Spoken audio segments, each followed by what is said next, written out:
All right, real quick, I'm going to be brutally honest with y'all because that's the only way I know how to be. I didn't want to be a coach. I lie to you not. I did not want to be a coach. Coaching was not in my plans. I wanted to go on to be the president of football operations for an NFL team. So I had my sport management degree. That's where I was going at. But God had different plans for me. Is it cool if I do a testimony type deal here, Dr. Briggs? Yes. Okay, cool. Because in North Greenville I can do that, right? Yes, you can. So I'm gonna give you a 2-second version of it. Pretty much, graduated from college. You know, that's everyone's goal, right? You get that degree, and you feel like, man, I made it. You know, I'm about to make a crazy amount of money because I have my degree now. I got after it for 4 years. You know, I don't have football anymore. I have this degree, and I'm going to use this degree to make something happen. Well, graduated in May, and that summer, life happened. And by life, I mean, I pretty much ended up homeless. Like, I was like, you know, I didn't know what was going to come next in life.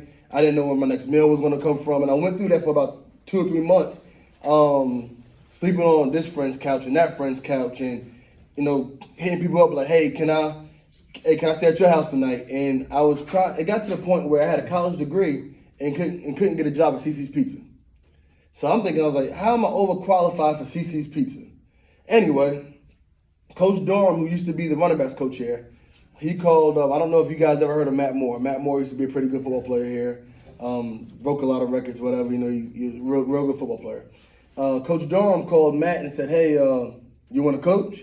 And Matt said, well, I don't have, you know, I really don't have a desire to do that, but call Gooch. And no one calls me Andre Wilcock, except my mom. Everyone calls me Gooch. Even my players to this day call me Coach Gooch. And he was like, well, call Gooch. So Coach Durham calls me and goes, hey, you want to coach? And my response was like, man, I'll do whatever you need me to do if it means getting out of the situation. He's like, well, it comes with a dorm room and you get 12 meals a week, 12 or 9, I can't remember. And I was like, I'm in. I don't even care about the rest of the job description. If y'all want to give me food and a bed to sleep in, I'm with it. So that's how I got into coaching. Interviewed with Coach Staggs, who is now the defensive coordinator at Coastal.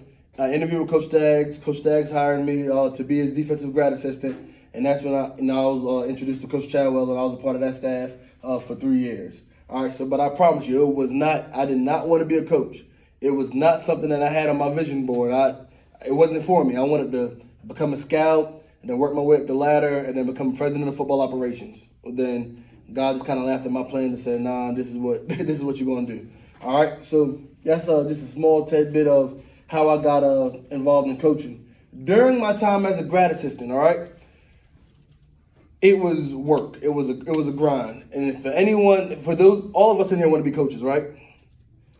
You have to have a grind mindset and understand that whatever you think this job looks like, it's not that job.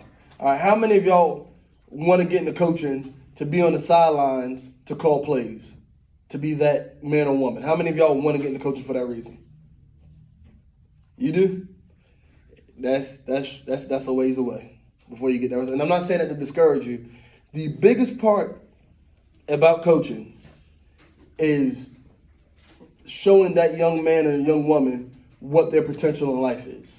That's the most important thing about coaching. Crazy enough, I think I started coaching at Eastside when I was 24, 25. So I was in my early 20s. And when a kid comes to you and says, you're the closest thing to a father that I've ever had, and you're 24, 25 years old, like, hold on, man, time out. I'm not no one's dad. And now, coach, you're the closest thing I had to a dad. And it's those moments that make you a coach. It's those moments to where you're like, you know what, this is bigger than me. When a kid calls you 9 o'clock at night and say, hey, coach, I haven't eaten yet today. And at 24, 25 years old, and don't get it wrong now, coaches don't make a lot of money.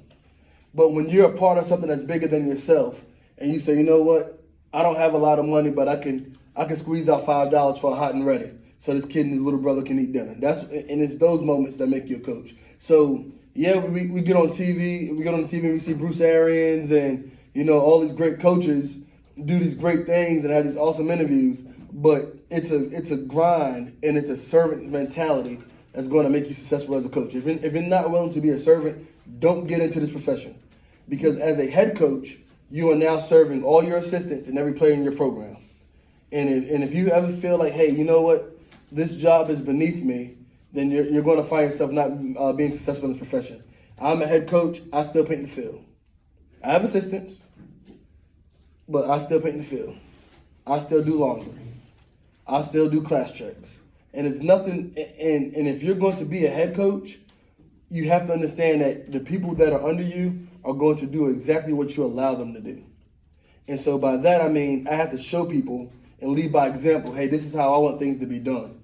And so that way we can all be on one accord. And that's how you build a championship program. You're not going to build a championship program making it about yourself. You're going to build that program by serving others. All right. Any questions before I continue? All right. Oh, no. Someone, did you raise your hand?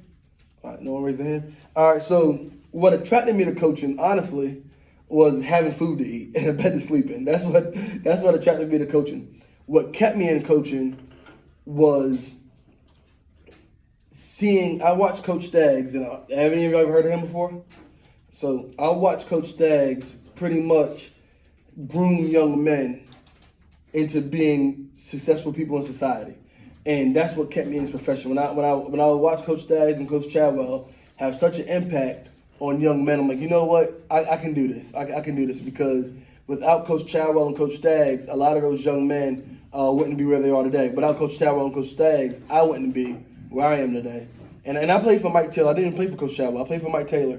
But being able to work under those two men, they showed me how to do it the right way.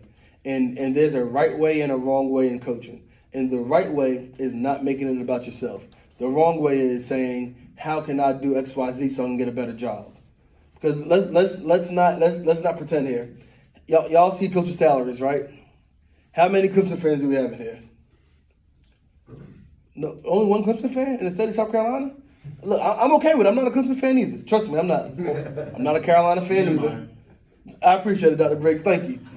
But even Ohio State, these coaches are getting millions of dollars every year, and don't have that mindset of, you know what, I'm gonna take the job at North Greenville, and then I'm gonna go to CSU, you know, then I'm gonna go to FAU. Then I'm going to go to Florida State. Don't have that mindset. You work the dog out of the job you have at the moment. And if the opportunity presents itself, then you can have that conversation. But don't ever feel like I'm doing this job so I can get to this job. When I was 29 years old, I took the head coaching job at 96 High School. Anybody know where 96 is? All right. So it's out there. Right? It's in the boonies. It's way out there. I took that job with the mindset of, okay, so I'm 29 years old, first head coaching opportunity. I'm going to do something special.